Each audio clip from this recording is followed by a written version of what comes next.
पढ़ो, समझो और करो। शुकदेव जी की समता। पिता वेद व्यास जी की आज्ञा से श्री शुकदेव जी आत्मज्ञान प्राप्त करने के लिए विदेह राज जनक की मिथिला नगरी में पहुँचे। वहाँ खूब सजे सजाए हाथी, घोड़े, रथ और स्त्री पुरुषों को देखा, पर उनके मन में कोई विकार नहीं हुआ। महल के सामने पहली ड्योढ़ी पर पहुँचे, तब द्वारपालों ने उन्हें वहीं धूप में रोक दिया। न बैठने को कहा, न कोई बात पूछी। वे तनिक भी खिन्न न होकर धूप में खड़े हो गए। 3 दिन बीत गए। चौथे दिन एक द्वारपाल ने उन्हें सम्मानपूर्वक दूसरी ड्योढ़ी पर ठंडी छाया में पहुंचा दिया। वे वहीं आत्मचिंतन करने लगे। उन्हें न तो धूप और अपमान से कोई क्लेश हुआ, न ठंडी छाया और सम्मान से कोई सुख ही। इसके बाद राजमंत्री ने आकर उनको सम्मान के साथ सुंदर प्रसाद प्रमदावन में पहुंचा दिया। वहां 50 नवयुवती स्त्रियों ने उन्हें भोजन कराया और उन्हें साथ लेकर हंसती, खेलती, गाती और नाना प्रकार की चेष्टा करती हुई प्रमदावन की शोभा दिखाने लगी। रात होने पर उन्होंने शुकदेव जी को सुंदर पलंग पर बहुमूल्य दिव्य बिछौना बिछाकर बैठा दिया। वे पैर धोकर रात के पहले भाग में ध्यान करने लगे, मध्य भाग में सोए और चौथे प्रहर में उठकर फिर ध्यान करने लगे। ध्यान के समय भी 50 युवतियां उन्हें घेर कर बैठ गईं, परंतु वे किसी प्रकार भी शुकदेव जी के मन में कोई विकार पैदा नहीं कर सकी। इतना होने पर दूसरे दिन महाराज जनक ने आकर उनकी पूजा की और ऊंचे आसन पर बैठाकर पाद्य, अर्घ्य और गोदान आदि से उनका सम्मान किया।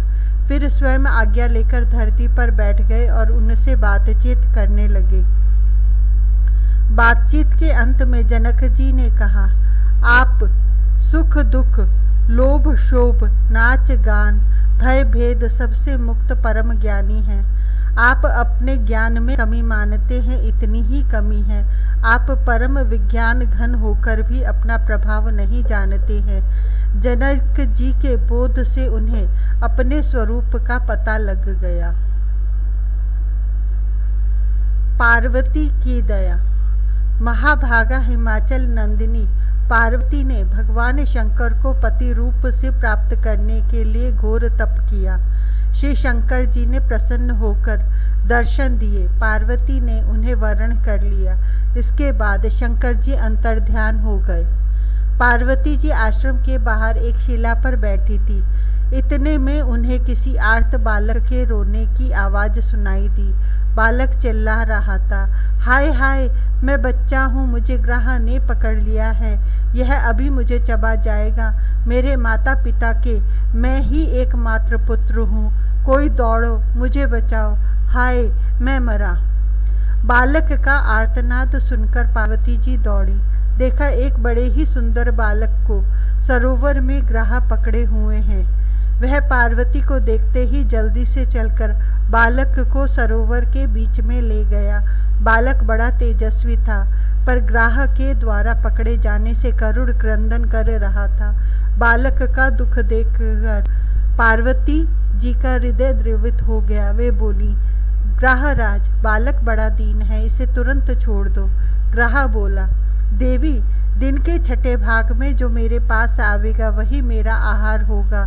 यह बालक इसी काल में यहाँ आया है, अतएव ब्रह्मा ने इसे मेरे आहार रूप में ही भेजा है, इसे मैं नहीं छोड़ सकता। देवी ने कहा, ग्राहराज, मैं तुम्हें नमस्कार करती हूँ। मैंने हिमाचल की चोटी पर रहकर बड़ा तप किया है, उसी के बल से तुम इसे छोड़ दो। ग्राह ने कहा, तुमने जो उत्तम तप किया है वह मुझे अर्पण कर दो तो मैं इसे छोड़ दूँ। पार्वती ने कहा, ग्राहराज, इस तप की तो बात ही क्या है। मैंने जन्म भर में जो कुछ भी पुण्य संचय किया है सब तुम्हें अर्पण करती हूँ, तुम इस बालक को छोड़ दो। पार्वती के इतना कहते ही ग्राह का शरीर तप के तेज से चमक उठा। उसके शरीर की आकृति मध्याह्न के सूर्य के सदृश तेजोमय हो गई। उसने कहा, देवी तुमने यह क्या किया, जरा विचार तो करो। कितना कष्ट सहकर तुमने तप किया था और किस महान उद्देश्य से किया था। ऐसे तप का त्याग करना तुम्हारे लिए उचित नहीं है। अच्छा, तुम्हारी ब्राह्मण भक्ति और दीन सेवा से मैं बड़ा संतुष्ट हूँ। तुम्हें वरदान देता हूँ, तुम अपनी तपस्या को भी वापस लो और इस बालक को भी। इस पर महाव्रता पार्वती ने कहा, ग्राहराज, प्राण देकर भी इस दीन ब्राह्मण बालक को बचाना मेरा कर्तव्य था। तप तो फिर भी हो जाएगा, पर यह बालक फिर कहाँ से आता। मैंने सब कुछ सोचकर ही बालक को बचाया है और तुम्हें तप दिया है। अब इस दी हुई वस्तु को मैं वापस नहीं ले सकती। बस तुम इस बालक को छोड़ दो। इस बात को सुनकर ग्राह बालक को छोड़कर अंतर्धान हो गया। इधर पार्वती ने अपना तप चला गया समझकर फिर से तप करने का विचार किया। तब शंकर जी ने प्रकट होकर कहा, देवी तुम्हें फिर से तप नहीं करना पड़ेगा। तुमने यह तप मुझको ही दिया है। बालक मैं था और ग्राह भी मैं ही था। तुम्हारी दया और त्याग की महिमा देखने के लिए ही मैंने यह लीला की। देखो, दान के फल स्वरूप तुम्हारी यह तपस्या अब 1000 गुनी होकर अक्षय हो गई है। कुंती का धर्म, प्रेम और त्याग। 5 पांडवों को कुंती सहित जलाकर मार डालने के उद्देश्य से दुर्योधन ने वारणावत नामक स्थान में एक चपड़े का महल बनवाया और अंधे राजा धृतराष्ट्र को समझा बुझाकर उनके द्वारा युधिष्ठिर को यह आज्ञा दिलवा दी कि तुम लोग वहां जाकर कुछ दिन रहो और भांति भांति से दान पुण्य करके पुण्य संचय करो। दुर्योधन ने अपनी चांडाल चौकड़ी में यह निश्चय किया था कि पांडवों के वहां रहने लगने पर किसी दिन रात्रि के समय आग लगा दी जाएगी और चपड़े का महल तुरंत पांडवों सहित भस्म हो जाएगा। धृतराष्ट्र को इस बुरी नीयत का पता नहीं था, परंतु किसी तरह विदुर को पता लग गया और विदुर ने उनके वहां से बच निकलने के लिए अंदर ही अंदर एक सुरंग बनवा दी तथा सांकेतिक भाषा में युधिष्ठिर को सारा रहस्य तथा बच निकलने का उपाय समझा दिया। पांडव वहां से बच निकले और अपने को छिपाकर एक चक्रा नगरी में एक ब्राह्मण के घर जाकर रहने लगे। उस नगरी में बक नामक एक बलवान राक्षस रहता था। उसने ऐसा नियम बना रखा था कि नगर के प्रत्येक घर से रोज बारी बारी से एक आदमी उसके लिए विविध भोजन सामग्री लेकर उसके पास जाए। वह दुष्ट अन्य सामग्रियों के साथ उस आदमी को भी खा जाता था। जिस ब्राह्मण के घर पांडव टिके थे, एक दिन उसी की बारी आ गई। ब्राह्मण के घर कुहराम मच गया। ब्राह्मण, उसकी पत्नी, कन्या और पुत्र अपने अपने प्राण देकर दूसरे तीनों को बचाने का आग्रह करने लगे। उस दिन धर्मराज आदि चारों भाई तो भिक्षा के लिए बाहर गए थे। डेरे पर कुंती और भीमसेन थे। कुंती ने सारी बातें सुनी तो उनका हृदय दया से भर गया। उन्होंने जाकर ब्राह्मण परिवार से हंसकर कहा, महाराज, आप लोग रोते क्यों हैं? जरा भी चिंता न करें, हम लोग आपके आश्रय में रहते हैं। मेरे 5 लड़के हैं, उनमें से एक लड़के को भोजन सामग्री देकर राक्षस के यहाँ भेज दूंगी। ब्राह्मण ने कहा, माता, ऐसा कैसे हो सकता है?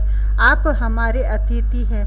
अपने प्राण बचाने के लिए हम अतिथि का प्राण लें, ऐसा अधर्म हमसे कभी नहीं हो सकता। कुंती ने समझाकर कहा, पंडित जी, आप जरा भी चिंता न करें। मेरा लड़का भीम बड़ा बली है। उसने अब तक कितने ही राक्षसों को मारा है। वह अवश्य इस राक्षस को भी मार देगा। फिर मान लीजिए कदाचित वह ना भी मार सका तो क्या होगा? मेरे 5 में 4 तो बच ही रहेंगे। हम लोग सब एक साथ रहकर एक ही परिवार कैसे हो गए हैं। आप वृद्ध हैं, वह जवान है, फिर हम आपके आश्रय में रहते हैं। ऐसी अवस्था में आप वृद्ध और पूजनीय होकर भी राक्षस के मुँह में जाएं और मेरा लड़का जवान और बलवान होकर घर में मुँह छिपाए बैठा रहे, यह कैसे हो सकता है। ब्राह्मण परिवार ने किसी तरह भी जब कुंती का प्रस्ताव स्वीकार नहीं किया, तब कुंती देवी ने उन्हें हर तरह से यह विश्वास दिलाया कि भीमसेन अवश्य ही राक्षस को मारकर आवेगा और कहा कि भूदेव, आप यदि नहीं मानेंगे तो भीमसेन आपको बलपूर्वक रोक कर चला जाएगा। मैं उसे निश्चय भेजूंगी और आप उसे रोक नहीं सकेंगे। तब लाचार होकर ब्राह्मण ने कुंती का अनुरोध स्वीकार किया। माता की आज्ञा पाकर भीमसेन बड़ी प्रसन्नता से जाने को तैयार हो गए। इसी बीच युधिष्ठिर आदि चारों भाई लौटकर घर पहुँचे। युधिष्ठिर ने जब माता की बात सुनी तो उन्हें बड़ा दुख हुआ और उन्होंने माता को इसके लिए उल्हाना दिया।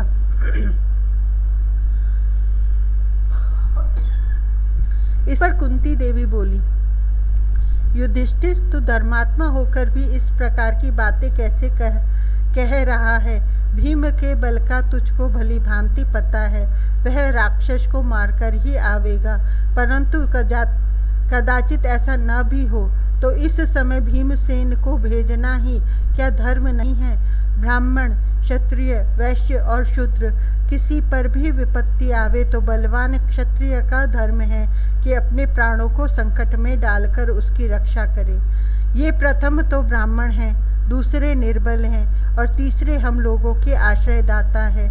आश्रय देने वाले का बदला चुकाना तो मनुष्य मात्र का धर्म होता है। मैंने आश्रयदाता के उपकार के लिए, ब्राह्मण की रक्षा रूप क्षत्रिय धर्म का पालन करने के लिए और प्रजा को संकट से बचाने के लिए भीम को यह कार्य समझ बूझकर सौंपा है। इस कर्तव्य पालन से ही भीमसेन का क्षत्रिय जीवन सार्थक होगा। क्षत्रिय वीरांगना ऐसे ही अवसरों के लिए पुत्र को जन्म दिया करती हैं। तू इस महान कार्य में क्यों बाधा देना चाहता है और क्यों इतना दुखी होता है। धर्मराज युधिष्ठिर माता की धर्म सम्मत वाणी सुनकर लज्जित हो गए और बोले, माताजी, मेरी भूल थी। आपने धर्म के लिए भीमसेन को यह काम सौंपकर बहुत अच्छा किया है। आपके पुण्य और शुभ आशीर्वाद से भीम अवश्य ही राक्षस को मारकर लौटेगा। तदंतर माता और बड़े भाई की आज्ञा और आशीर्वाद लेकर भीमसेन बड़े ही उत्साह से राक्षस के यहाँ गए और उसे मारकर ही लौटे।